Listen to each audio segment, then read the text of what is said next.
Salut tout le monde, ici Adrian Mercier. Bienvenue sur ma chaîne, dédiée à notre belle planète et aux enjeux de l'écologie.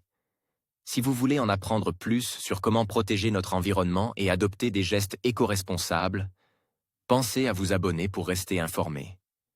Prêts à explorer ensemble? C'est parti. Bonjour à tous et bienvenue sur ma chaîne. Aujourd'hui, je vais vous parler d'un sujet fascinant. Jean-Louis Gouraud et son manifeste intitule « Le cheval, c'est l'avenir ».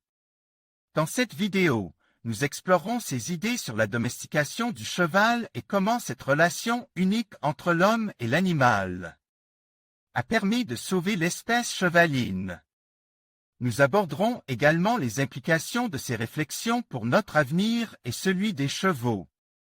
Restez avec moi pour découvrir comment cette passion pour les équidés peut transformer notre vision du monde. Jean-Louis Gouraud publie un manifeste Le cheval, c'est l'avenir, aux éditions Actes Sud en mars 2021. Il revient sur la relation unique qui unit le cheval et l'être humain. Selon lui, ce lien n'empêche pas que la coopération entre les deux espèces passe par le travail. Il revient dans cet entretien sur la place occupée par les chevaux à notre époque. Quelle place faudrait-il accorder au cheval dans la société contemporaine? Je voudrais que la société contemporaine conserve au cheval la place qu'il a eue depuis quelques milliers d'années dans ses relations avec l'homme. Ce dernier admire le cheval depuis des millénaires. Les fresques de la grotte de Lascaux témoignent déjà d'une certaine fascination de l'être humain pour le cheval. Les deux espèces sont craintives et ont mis beaucoup de temps à se rapprocher l'une de l'autre. Cela a abouti à la domestication, que l'on peut dater 3000 ans avant Jésus-Christ. Depuis 5000 ans, les deux espèces ont entamé une collaboration basée sur un échange de bons procédés. L'humain utilise et emploie le cheval, il en abuse parfois, mais il faut rappeler qu'il le protégeait également. S'il n'existe plus de chevaux sauvages, ce n'est pas en raison de la prédation humaine, comme c'est le cas pour les bisons, mais parce que le cheval n'avait plus les moyens de vivre à l'état sauvage dans son milieu naturel. Au fond, l'espèce chevaline a été sauvée par la domestication, grâce aux bons soins et à la protection de l'homme. Le cheval sait se montrer une force de travail d'appoint douce. J'aimerais que la société contemporaine préserve cet échange unique qui existe entre l'espèce humaine et le cheval. Il ne s'agit plus d'utiliser des chevaux de labour ou pour se déplacer.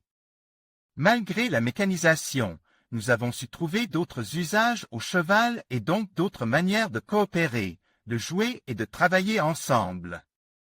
Ces usages se retrouvent dans les loisirs, certaines thérapies ou encore le coaching.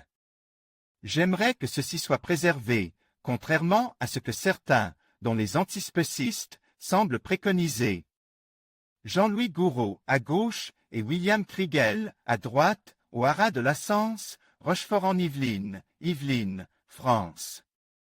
Yann Arthus Bertrand, tous droits réservés. De quelle manière le cheval peut-il jouer un rôle dans une société qui tente de s'affranchir des énergies fossiles bon marche?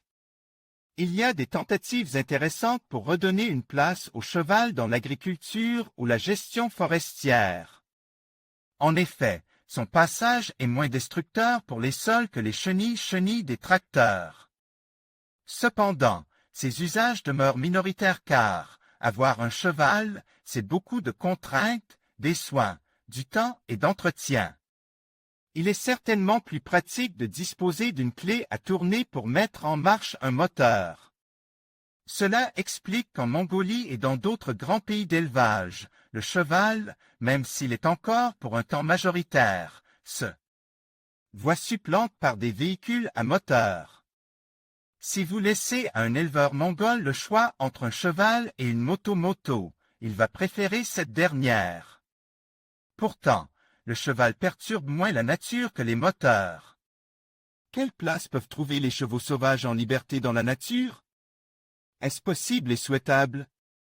En conclusion, Jean-Louis Gouraud, à travers son manifeste « Le cheval, c'est l'avenir », nous rappelle l'importance cruciale de la Domestication dans la survie de l'espèce chevaline. Son analyse met en lumière non seulement le lien indéfectible entre l'homme et le cheval, mais aussi le rôle fondamental que cet animal ajoute dans notre histoire et notre développement. En défendant cette vision, Gouraud nous invite à réfléchir sur l'avenir de la relation entre l'homme et le cheval, et sur la nécessité de préserver cette espèce emblématique pour les générations futures. Il est essentiel de reconnaître et de valoriser ce patrimoine vivant qui continue d'enrichir notre culture et notre quotidien.